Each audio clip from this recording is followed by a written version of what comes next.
Қызылордада республикалық мектепке жол акциясы аясында 30 оқушыға оқу құралдары мен сөмке табысталды. Игі бастамаға Қазақстан Халқы Ассамблеясының мүшелері, этномәдени бірлестік төрағалары мен өкілдері, еріктілер қолдау көрсеткен.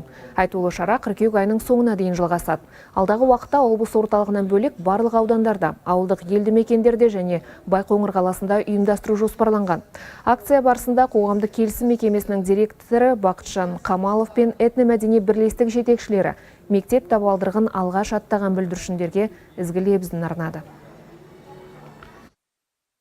Бұл жалпы біздің өнерімізде ғана емес, бұл дәстүрлі түрде барлық республикалық деңгейде өтуде. Оның ішінде Қазақстан Халқы Ассамблеясының қолдауыменен барлық өңірлерде ұйымдастырылып келеді. Біздің мақсатымыз осы балаларымыздың қашанда жүзі жарқын болсын дейміз. Еліміздің болашағы осы жастарымыз жоғары білімді азамат болсын дейміз.